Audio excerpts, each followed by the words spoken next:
세계에 4대 성인이 있습니다. 여러분 잘 아시는 것 같이 공자님, 소크라테스, 예수님, 석가모니입니다. 이 4대 성인이시죠. 성자들은 많이 있습니다. 많이 있습니다. 예, 이제 이 부처는 한 분이 아니기 때문에 수없이 많은 분이 왔다 하셨지만 교주이기 때문에 석가모니 부처님을 성자로 이렇게 말합니다. 그런데 이분들이 우리 부처님이 태어나시는 과정을 다 아실 겁니다. 유아 독전 3계는 불타고 있으니, 근데 마음과 계산이 불타고 있다. 정치가 불타고 있죠. 경제가 트럼프가 불질렀죠. 불타고 있습니다. 3계는 불타고 있고 마음도 불타고 있다. 이렇게 불타고 있다는 게 뭐냐면 탐욕과 어리석은 무지에서 세상을 불태우고 있느니라 그랬습니다. 이 3계에 불타고 있는 이 괴로운 세상을 내가 마땅히 평화로운 세상으로 바꿔주겠다. 그래서 이 세상에 오신 분이 석가모니세요. 이분이 4월 8일 날 탄생했습니다. 근데 예수님도 제가 이제 좀 적고 왔는데요. 예수님도 태어나셔가지고 열반하셨지 않습니까? 부처님이 석가모니가 80열반했는데, 열반이라는 말은 돌아가신 게 아니라 번뇌의 뿔을 껐다는 겁니다. 그러니까 이 말은 무슨 말이냐면, 여러분들은 지금 태어나고 태어나는 생일도 있고 죽는 사람 보이잖아요. 여러분은 아까 마음에 불타고 있기 때문에 태어나고 죽음이 본래는 없는 건데 그렇게 보일 뿐입니다. 절대 있지 않습니다. 태어나고 죽음은 잠시 사라지고 이러는 거지 있는 게 아니에요. 그런데 예수님도, 그러니까 부처님은 돌아가신 게 아니에요. 석가모니는 열반하셨다 이렇게 말씀합니다. 예수님도 서기 33년인가 33년에 그분이 마오간에서 태어났어요. 마오간에서 태어나셨고, 석가모니는 동산에서 태어났어요. 소크라테스는 조각가와 그 다음에 삼파 사이에 태어난 분이 소크라테스입니다. 그분이 태어나셨고, 공자님은 자기 아버님께서 첫 부인이 아들이 없어서 9명 딸만 낳고 다시 재우는 분이 16세예요. 공자님 아버님이 63세 때에 16살 무녀의 셋째 딸과 결혼했습니다. 행복하신 분이죠? 그래 안 그래요? 그러니까 지금 뭐 거의 한 47, 8년 정도 한 세대를 뛰어넘은 분이세요. 근데 그분이 그렇게 해서 공자님이 태어났거든요. 공자님은 말년에 불행에 돌아가신 분이세요. 자공이 그 말씀에서 불행 돌아가신 분이 저희 스승님이시다 이렇게는, 그건 여러분이 한번 역사를 보시면 좋을 것 같고요. 예수님은 서기 33년에 돌아가셨어요. 지금 예수님은 매일매일 부활하시는 거예요. 여러분, 예수님이 부활을 하루만 하는 게 아니라 매일매일 부활하시는 분입니다. 왜 그런 거 아니? 쓰고 있는 이 서기는 예수님 나이의 기준을 해서 만들어진 거기 때문에 매일 예수님과 함께하고 있다 이렇게 말하는데, 예수님은 독생자로 태어났잖아요. 태어나는데 당시 30살 때 십자가에 우리 모든 백성의 근본 죄를 안고 매달렸는데, 사형 집행하는 집행자에게 뭐라고 말했냐면은, 저 죄인을, 집행자를 사해 주소서. 이게 마지막이에요. 맞습니까? 네. 나도 좀 있으면 될 것 같습니다. 아니 자기를 사형을 집행한 집행자에게 마지막 저저인 차이시고 신을 믿지 않은 모든 분들 아까 소크라테스는 독배를 들었죠. 소크라테스가 신을 믿지 않았습니다. 그 양반이 신을 부정했어요. 그래서 아테네에 있는 정부에서 판결해서 사형을 집행했을 때에 집행할 때에 여러분 잘 아시는 이게 아주 유명한 말이기 때문에 말 좀 하겠습니다. 사형을 집행당할 때 형무소에 갇혀 있는데 충분히 도피할 수 있고 도망갈 수 있었어요. 예. 악처를 두었거든요. 부인이 악처예요. 거기 자기 제자들, 자기의 같은 철학자들이 오셔가지고 도망가게 그 길을 열어주겠다고 했는데 당신이요 도망가겠느냐 아니면 독약을 받겠느냐 독배를 들겠느냐 이런 두 가지를 선택해라. 나는 신념을 포기하지 않겠다. 독에 든 잔을 마셨어요. 독배를 들었어요.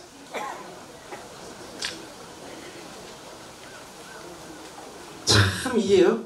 그러면서 뭐라고 말했냐면요. 이 말을 말했습니다. 자기 신념을 끝까지 고집하면서 죽음이란 영혼이 육체에서 해방되는 것. 난 괜찮으니까 그 친구 철학자 보고 내가 빚진 닭값이나 갚아줘라. 이게 얼마나 내가 빚진 닭을 어디서 빚을 졌대요. 나 빚진 닭값이나 갚아줘. 도패지 않고 독배를 들었어요. 그러면서 악법도 법이다 들었습니다. 이런 분 소크라테스나 예수님이나 석가모니 이런 분은 생일이 없습니다. 생일이 없어요. 부활하셨잖아요. 예수님. 응? 이 공자만 생일이 있어요. 공자 생일은 9월 28일인가 됩니다. 공자 생일이. 공자님은 이 정도의 성자 역할을 못 낀 것 같아요. 그러니까 유명한 이분이 있습니다. 말년에 좀 불화하게 가셨기 때문에. 그래서 우리는 예수님, 석가모니, 소크라테스 성인과 더불어 많은 분들이 자기를 버린 자는 생일이 없는 거예요. 자기를 버린 자, 즉 제복공상이 불생불멸이라고 깨친 분들은 자기를 버린 자니라 생일이 없습니다. 생일은 오는 거고 가는 거예요. 우리 눈에 살짝 비춰진 거예요. 이렇게 살다가 이렇게 가는 걸 봐라. 똑바로 너희들 그렇게 살아. 이렇게 있는 거거든요. 그래서 오늘은 서강모니 부처님 오신 날이라 하더라도 내가 마음먹은 그날이 부처가 오셨다는 오신 날이에요. 예수님이 늘 부활하듯이 늘 소크라테스가 내가 빚진 닭값이나 갚아줘. 악법도 법이다. 잔을 들었듯이. 그래서 오늘 합창단에게 이 위대한 성인들을 위해서 현대식 생일 노래를 불러드리도록 하겠습니다. 자, 해보겠습니다.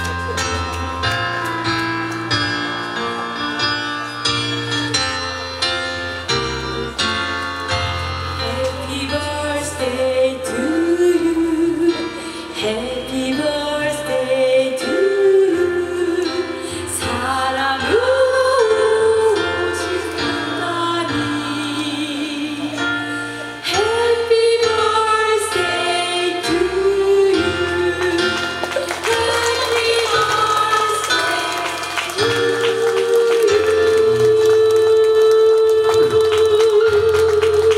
예수님과 소크라테스 그리고 공자님은 반열에 오르지 못하죠. 공자님까지 생일을 축하합니다.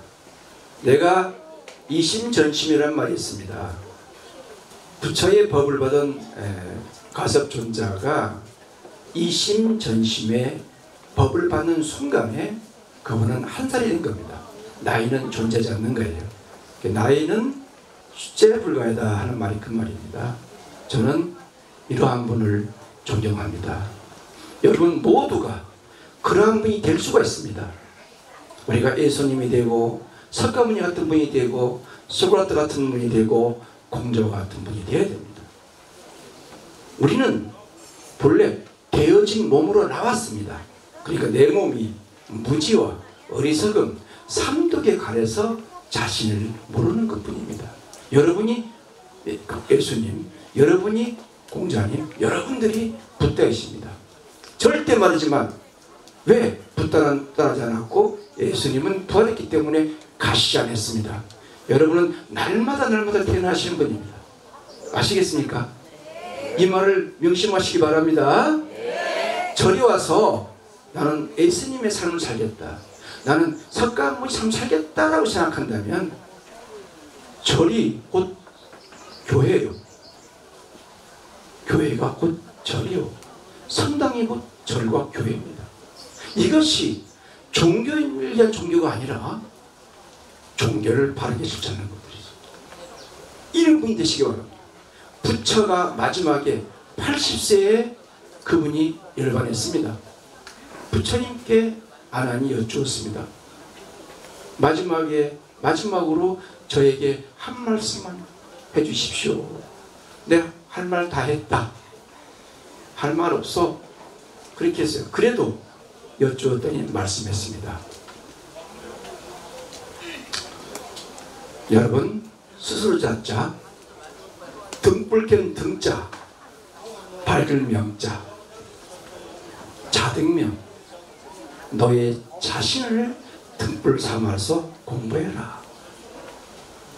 비록 예수님 말씀과 부처님 말씀과 공자님 말씀을 다 섭렵하더라도 결국은 그것을 알았으면 놓아야 되니까 그때 너 자신을 등불 설고 등불로 길잡이를 삼아라. 이게 하나 있고 그 다음 두 번째 뭐냐, 법법자, 밝을 등자, 밝을 명자입니다. 법을 등불로 삼아라. 법이 뭘까요? 진리입니다. 진리가 없는 것은 어둠입니다. 진리는 뭘까요?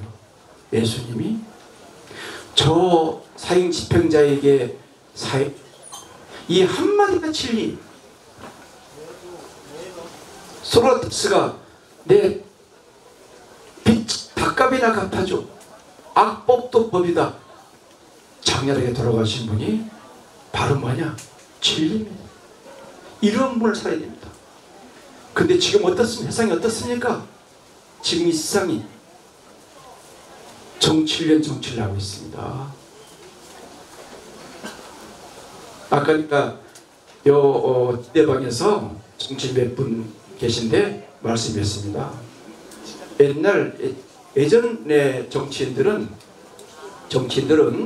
뭐라고 말했냐면요. 뭐라고 말씀하셨냐면 국회에서는 신나게 싸웁니다.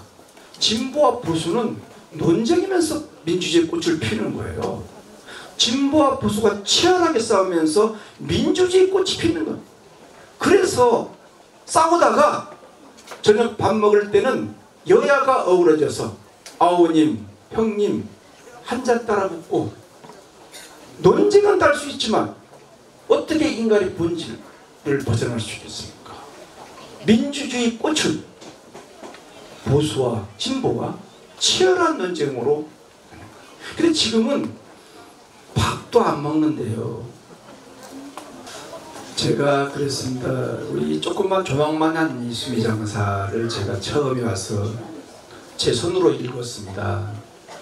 여기는 기가 안 들어왔고 손으로 탑을 쌓고 불상을 모시고 도량을 꾸몄습니다.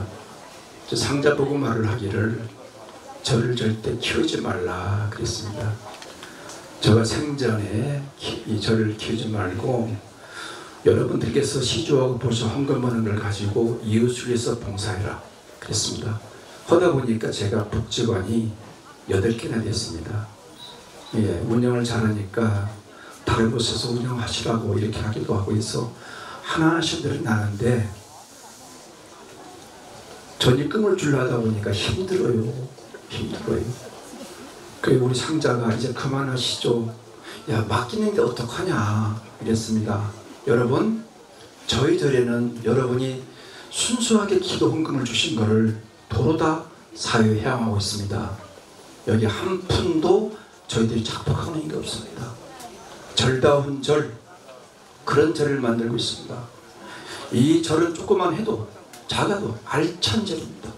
기도 잘하고 사회활동 잘하고 복지사 잘하고 이런 저희 없다고 생각합니다. 저희 상자이신 이리 와보죠. 이리 와 올라와봐라. 좀 얼굴 좀 보여줄겠습니다. 살은 이제 뚱뚱하진 않죠. 우리 아가 내가 못 먹어서 많이 먹였습니다. 잘생겼어요? 네.